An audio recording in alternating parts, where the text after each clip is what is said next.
pertaining to the mitzvah of Challah, which is the second mitzvah that the women were endowed with.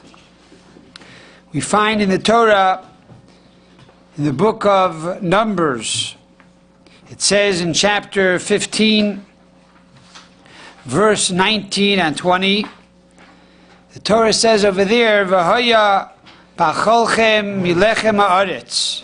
It will be when you will eat from the bread of the land. Tarimu teruma laHashem. You shall separate an offering for God. And then it goes on to say, how do you do this? Reishis arisei seichem challah. You shall take from the first of your dough a portion, challah, and tarimu teruma, and you shall separate it and elevate it unto God. There seems to be a contradiction between the first passage and the second passage. In the first passage we say, when you eat from the bread of the earth, then you shall bring up an offering to God. But then the Torah goes on to say, when does one actually give challah? From reishis arisei seichem, which is from your dough, when it is not yet bread. So why then does the Torah say you shall give it from the bread of the earth? Furthermore, why is it that the mitzvah of challah is specifically when you make the dough? If you want to give the Kohen something raw, give him flour before you added the water to the flour. Yet this mitzvah of challah is specifically after you mixed the flour with the water, before you put the flour and water, which is the dough, into the oven. So what is the reason for this? And thirdly, how does this connect with the women? Why were they endowed with this mitzvah? And the answer is, the objective of dough, which is food, in truth is to elevate man. In other words, we eat food, it becomes part of our blood and our flesh. We now acquire new energy, and with this energy, we are able to serve God. However, in order to first elevate the bread so that the bread gives us the energy, we first take off challah. By taking off a portion of the dough, teruma laHashem, and we give it up to God, God now gives us the strength to make a bracha on the bread. And by making a bracha on the bread, we elevate the bread, and then we consume the bread, and the bread has the ability to elevate us. And therefore, the Torah in the very first verse, in verse 19, V'hoya ma'acholchem milechem haaretz, when you eat from the bread of the earth, is not telling us the order of events or the law of challah. Rather, the Torah is telling us here the objective. The objective is teruma laHashem. You shall elevate the dough to God. And by doing so, you will have the ability to now eat the bread, and the bread will have the ability to truly elevate the person by giving the person strength. And that is also the meaning of the second pasuk. What do we say? Reishis arisei seichem challah.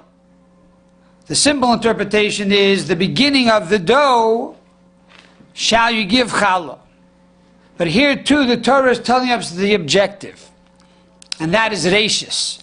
What is the objective of arisei seichem challah? What is the objective of taking off a piece of dough from the dough? The purpose is that tarimu teruma, you will now be able to elevate everything else. Because by taking off a dough and giving it to God, God now in return gives you the energy to elevate everything that you come in contact with. Starting with the food that you eat, and taking that energy to be able to study Torah, and then you go into the workplace and you use that energy to make money, and then you take that money and you give tzedakah. So everything you're doing with this food is now being elevated by the fact that you transform the food into action. And to make sure that the bread will be beneficial, that you will have energy from the bread, and not, God forbid, become sick, or use the bread for negative things, we first separate a portion. We separate challah, and we give it to God. Now, why do we have this mitzvah? The Medrash says because of the fact that Chava, Eve, destroyed and tarnished the challah of the world by giving Adam to eat from the forbidden fruit. So now she has to fix this by giving challah, a portion of challah, to God. So Adam is called challah. She ruined Adam. Now she has to fix Adam by giving challah unto God. What does that mean? In more Kabbalistic terms, before the sin of the Garden of Eden, God was everywhere. Now that Chava sinned by plucking off the fruit from the tree, and then eating it, and then giving it to her husband to eat, what she did was she separated heaven from earth. There's God, and then there's other things that are unholy. And therefore, to restore the world, to fix the world, and to repair the damage of the first sin, she now needs to elevate the world and bring it closer to God. And how do we do this? We do this through challah. Why? What is challah? You take dough that was first flour. Flour is a lot of separate pieces. And the only way you could bring the flour together and unite the flour is through water. Now that you put water into the flour becomes one, becomes united. And that united force becomes united with God. Because water is compared to Torah. Ein mayim ela Torah. And therefore by putting Torah, which means bringing spirituality into the physical world, we make the physical world one with God. And that is why we specifically give the dough, not the flour. Because we are repairing the damage. We are bringing God back down to earth. We are unifying the earth with God. And this is only by first pouring the water into the dough and uniting the entire dough. So this is the mitzvah of challah. Bringing earth closer to God. Uniting the physical with the spiritual. And with this in mind, we can appreciate a teaching of the Medrash. The Medrash says like this: Kol ha-mekayim mitzvahs challah ki'ilu batel avodah zarah, which means whoever observes the mitzvah of challah is considered to have denied and destroyed the idols. However, one who nullifies the mitzvah of challah is considered to as if he has sustained the idols. Now, how do we connect challah to idols? Challah is a piece of bread, and yet we say that one who has fulfilled the mitzvah of challah is considered to have destroyed the idols. Furthermore, why do we use the terminology destroy the idols? If we say you're destroying an idol, it means that the idol already exists. And now you're destroying the idol that exists. But a Jew who's a believer in God doesn't believe in idols. So why do we say you are destroying the idol? It should have stated that one who observes the mitzvah of Challah is considered to have acknowledged idols, and one who does not observe the mitzvah of Challah is considered like he does acknowledge idols. Again, one who fulfills the mitzvah of Challah is considered to have nullified or not acknowledge the concept of idols. But one who nullifies the mitzvah of Challah is considered as if he acknowledges the idols. So one is denying the idols and one is acknowledging the idols. That makes more sense than destroying the idols or sustaining the idols. And therefore we must say that we're dealing here with an idol that does exist. And what is that idol? That idol is as follows. When a person goes into the field and he first plows and then he sows and then he harvests and then he has now delicious bread, he says, look, I did all this. It's my power. It's my ingenuity. It's my work. And therefore, I am the master of my own fate. And look, these were all part of nature. Nature says you put a seed in the ground and you water it, it's going to grow. So what happens? The person forgets about God and he thinks that nature is the one that brings about the bread. And furthermore, even if he believes that God created the nature, he believes that after God created the laws of nature, God now stepped aside. Comes along the mitzvah of Challah and reminds us that everything that we have comes from God. At the very beginning, you must go and take off a piece of dough from this dough. Why? It's not because you're giving tzedakah. This is not tzedakah. Tzedakah is, I worked hard, I made a lot of money, and now I feel bad for somebody, I will give that person 10% of my earnings. But it's my money that I'm giving the other person. The mitzvah of Challah implies the opposite. That this is not my dough to begin with. It's all God's. If not for God, I wouldn't have dough in the first place.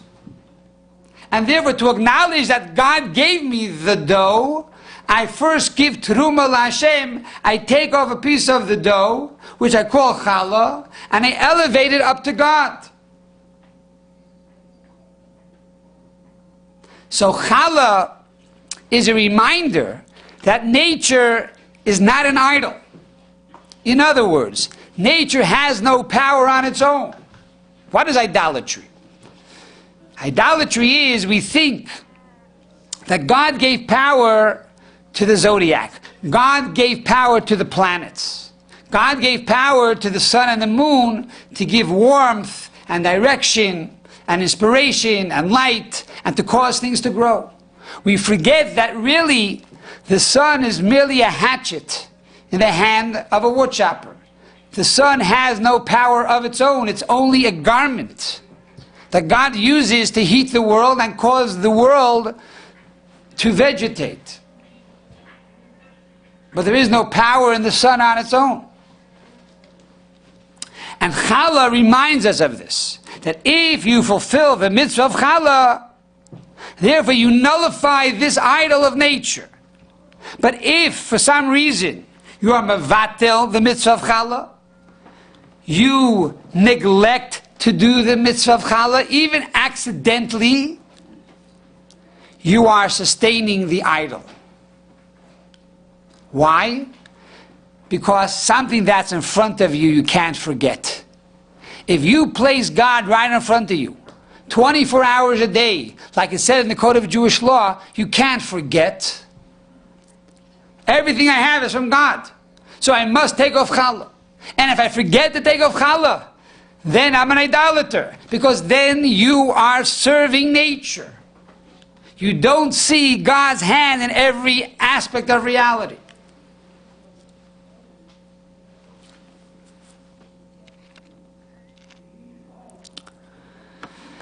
This brings us to another interesting point. It says when Mashiach will come, when the Messiah will come, the prophet tells us in the book of Ezekiel, chapter 44, verse number 30. The prophet tells us, "V'reishis arisesechem titnu lakohen." The first of your dough shall you give to the Kohen. And by doing so, you should know, "Lahaniach bracha b'beisecha." By doing so, you will bring God's blessing into your home. And the question is, why is the mitzvah of Challah so great that because of the mitzvah of Challah, you're going to bring God's blessing into your entire home? That's a big blessing, that your entire home is now permeated with God, and everything that you do in the home is blessed because you did the mitzvah of Challah. What is so great about the mitzvah of Challah? But a different reading of this gives us new insight into the mitzvah of Challah. And that is, the word Arisal means a crib or a bed. And that is Reishis Arisal. From the time that a child is already in his crib, before he gets up, already is Teruma LaHashem. We have to give this child up to God. In other words, we teach the child right when he gets up in the morning, before he does anything else, already all your energy, all your strength has to be used to serve God. The first and the best must be given to God, not the leftovers. So the first thing you do in the morning when you get up, you put your hands together and you bend over your head and you say, "Thank you, God, for returning my soul." We acknowledge God's existence.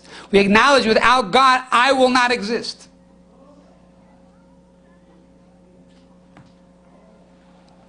And by doing that, what happens is, "Laniach bracha b'beisecha," then your entire house is blessed. Because if you are saying that from the first thing in the morning, from the first moment that you get up, you are now dedicating your life to God, and everything you do, like your challah, the first piece goes to God. And first doesn't only mean first in number, but also first means the best. That I will give the best to God. And that's why in many yeshivas, they study in the morning hours, Lumudei Kodesh, they study the Jewish studies in the morning, and in the afternoon, they study the non-Jewish studies, like the maths, and history, and the sciences, etc., etc.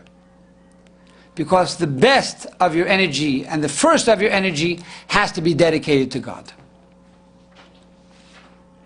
And if God sees that you make Him your priority, that your first and your best is being given to God, now we understand why it says, "Laniach bracha b'beisecha," that God says, "I will come and dwell in your home."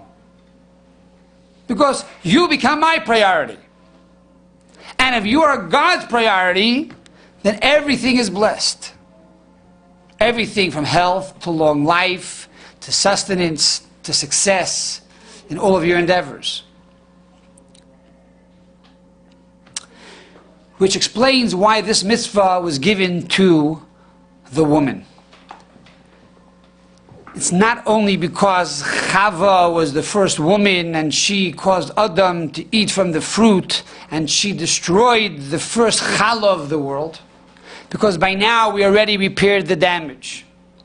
After thousands of years, so many Jewish girls and mamas making challah and taking off the dough of the challah and giving it to God and to the Kohen, there's no doubt that already they did a tikkun, they fixed that mistake. Rather, why is this mitzvah given to the woman?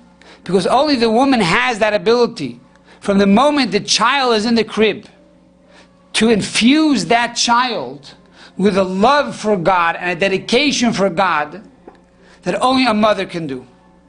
A father does not have that same relationship. A father does not have that same impact from the moment the baby is born. And this mitzvah of Challah is reishis arisei seichem. From the moment the child is in the crib, already you are telling and teaching and inspiring the child that everything you have, the first and the best, must be given to God. So we have the first mitzvah that was given to the woman is the lighting of the Shabbos candles. And that, we said, represents the idea of mitzvos, that she teaches her children and her family to do all the 613 commandments of the Torah with love and with awe. Now, she takes it a step further. Not only the mitzvos of the Torah should you do with love and awe, but also your dough, your money, your business, everything that you do in the world, from planting to growing to buying and selling, the first and the best must be set aside for God. And that's why it's not a simple mitzvah. It's not simply about making challah. It's a global mitzvah. It's an international mitzvah. It's a universal mitzvah. It's a mitzvah that only the mother has the ability to implant into her children. And this brings us to a very interesting but startling statistic. A question has been asked in many of the holy books and by the great scholars. Why is it that we see today that there are some communities amongst the Jewish people that are living a very degrading and unfavorable lifestyle? How is it possible that the Jewish people that stood once at Sinai, and all the Jews were there at Sinai, and we accepted the Torah, Na'aseh v'nishma, we will do it and we will listen, yet today you look around, unfortunately there are some who are very, very far and distant from the Torah, and you wouldn't recognize that these people stood at Mount Sinai. And the answer that is given, the shocking answer that is given, is a lack of eating kosher. In other words, the mitzvah of challah is not only to make dough, but the mitzvah of challah in a broader sense represents the eating of kosher. And the eating of kosher is very important because you are what you eat. As you know, the basic reason of why we don't eat treif animals, animals that are not kosher, which are carnivores, because by eating a lion and a tiger and a bear, we're afraid that we're going to act like them. We're going to act like an animal and become ferocious and become carnivores. We're going to rip people apart physically and spiritually and emotionally. Therefore, we do not eat such foods. Similarly, it's known that if you eat very fatty and heavy foods, it's very difficult to think, because food has a big effect on the body. And the same is true with the neshama, the same is true with the soul. The soul comes down to the body. And for the soul to come down to the body, that already is a big yerida, that's already a big descent. The soul was sitting before God in a very holy place, a very comfortable place, and it was really basking in the light of spirituality. Now the soul is removed from its place of holiness. It's sent into a dark and cold world. It's sent into a body that blocks the light, and it's put next to an animal soul that smothers it. So how does the soul fight back? How does the soul find its place? By eating kosher food. By eating kosher food, the body now has strength, and the soul is able to make its mark in this world.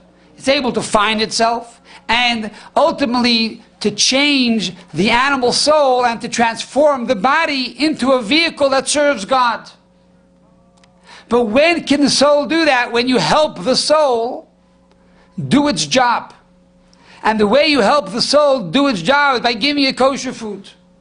But God forbid, if you give the soul non-kosher food, you're drowning the soul. the soul cannot breathe. It's choking.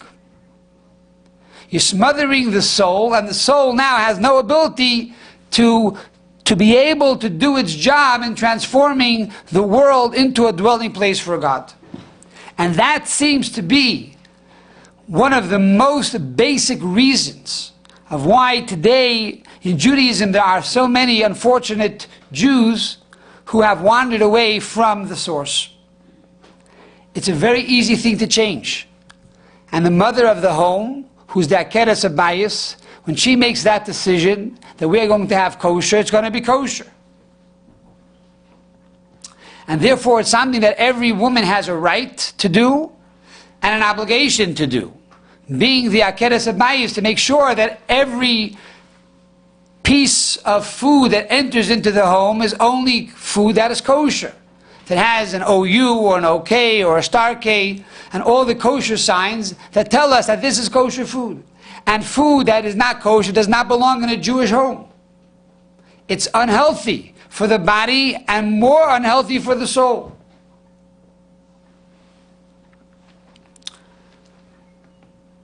So I want to tell you a story.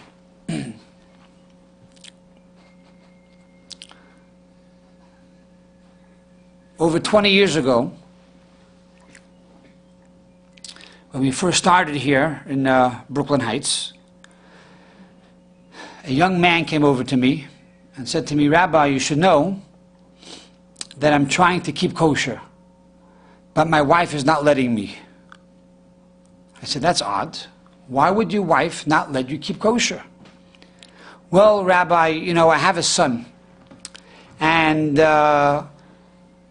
my son needs protein, and the local stores don't sell kosher meat. So the only baby food that is protein is non-kosher meat in a jar, and that's what she buys for my son." So I asked this fellow, "Tell me the truth. You say that you are kosher, but your wife doesn't keep the house kosher. Are you truly kosher?" He says, "Well, in the house I'm kosher."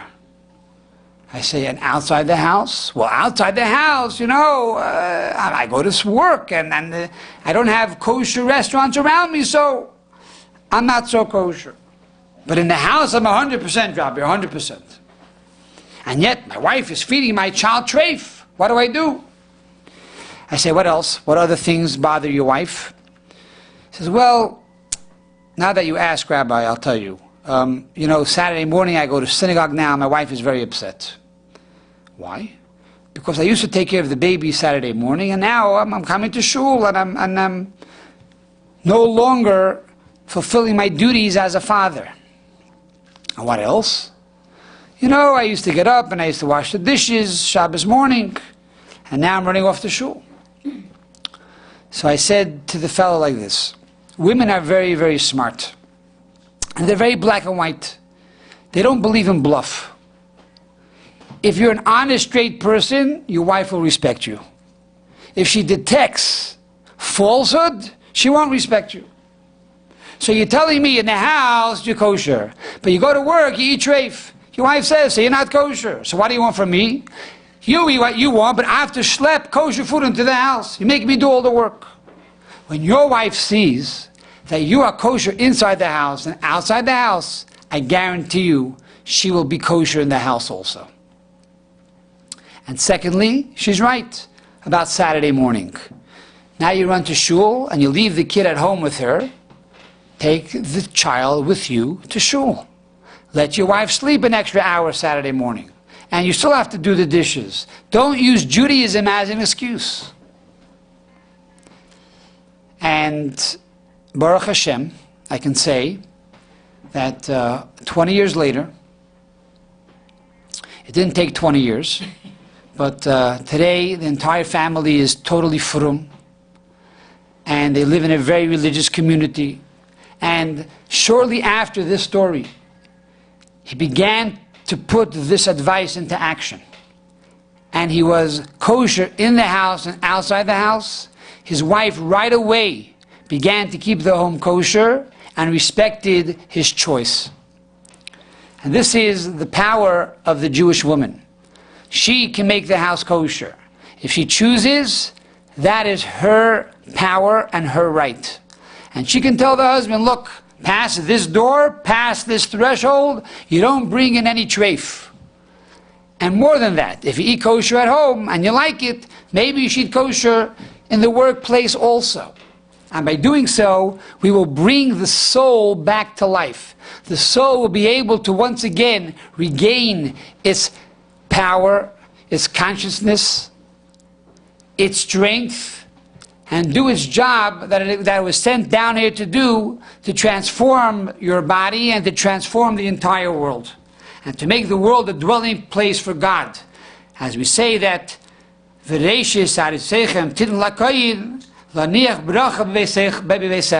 by doing this, this will truly bring blessing into your home.